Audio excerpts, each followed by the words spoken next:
Di akhir bulan lalu, kita diserbu banyak kejadian demi kejadian yang semuanya terjadi begitu cepat. Mulai dari ribut-ribut omongan anggota dewan, unjuk rasa, kekerasan polisi, bahkan sampai ada korban jiwa yang meninggal. Tapi sebenarnya, kenapa semua ini bisa terjadi?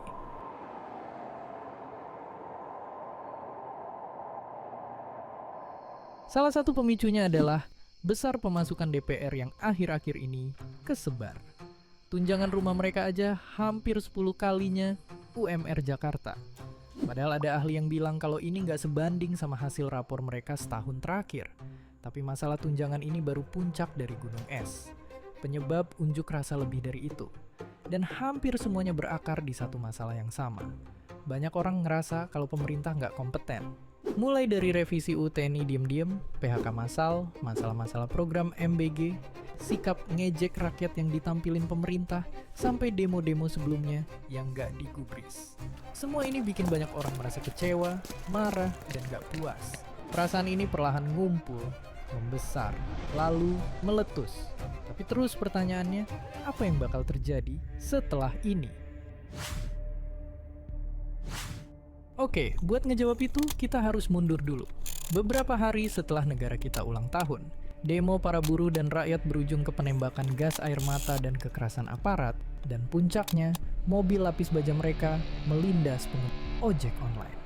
Disinilah kemarahan warga memuncak dan demo makin menjamur.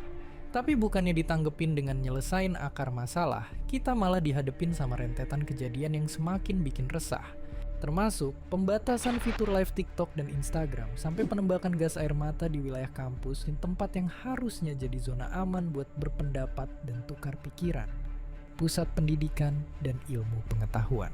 Dulu, hal serupa juga pernah kejadian dan ujungnya muncul korban jiwa. Belum lagi ada aktivis yang dijemput paksa gara-gara dianggap provokator. Kata ahli, ini nunjukin kalau aparat kepolisian, dalam tanda kutip, nyontek pemerintahan Orde Baru buat ngebungkam opini. Dia juga ngenilai kalau penangkapan ini adalah ancaman berbahaya bagi demokrasi. Sekarang mungkin kita jadi nanya, kenapa polisi yang seharusnya ngelindungin kita malah jadi sekasar ini?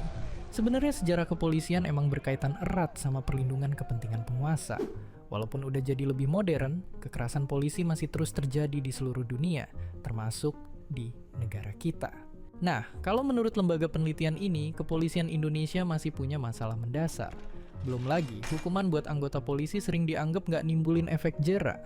Banyak orang yang ketahuan nyogok buat masuk Akpol, dan anggaran lembaga yang terus ningkat. Tapi meski begitu, Pak Pres malah nyuruh Kapolri buat ngasih kenaikan jabatan buat para polisi yang terluka akibat demonstrasi. Padahal, ada ahli yang bilang kalau penghargaan semacam ini berbahaya karena bisa bikin aparat jadi lebih brutal. Oke, sejauh ini bahasan kita mungkin nyeremin dan bikin pusing, tapi pura-pura negara kita baik-baik aja juga nggak bisa jadi solusi. Dan walaupun lihat update berita sering bikin marah dan kecewa, orang-orang juga nggak tinggal diam. Mulai dari saling ngedukasi satu sama lain, bikin karya-karya seni yang bantu orang buat berekspresi, ngerangkumin tuntutan warga buat pejabat yang dirinciin satu-satu, sampai ngegalang dana bantuan medis dan hukum. Ya, warga plus 62 selalu aja nemuin cara buat saling bantu. Undang-Undang Dasar 1945 udah menekankan, kebebasan berpendapat adalah hak setiap warga negara. Tapi nyatanya, protes warga harus dibayar dengan ongkos yang begitu mahal, nyawa manusia. Padahal, satu nyawa yang jadi korban aja udah terlalu banyak. Mungkin sekarang waktunya pemerintah buat mulai buka telinga dan dengerin suara warganya. Pada akhirnya, mungkin keinginan orang-orang sebenarnya sangat sederhana. Punya pejabat yang adil, transparan, bertanggung jawab, dan beneran bisa kerja. Dan seperti biasa, terima kasih.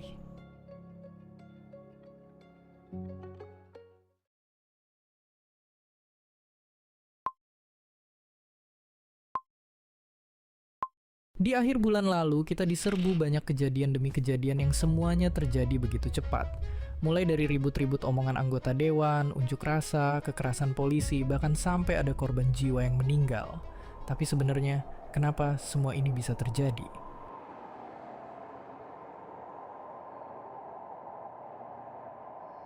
Salah satu pemicu ada dulu ngenelin pres nggak bikin dan beneran bisa kerja. Dan seperti biasa, terima kasih.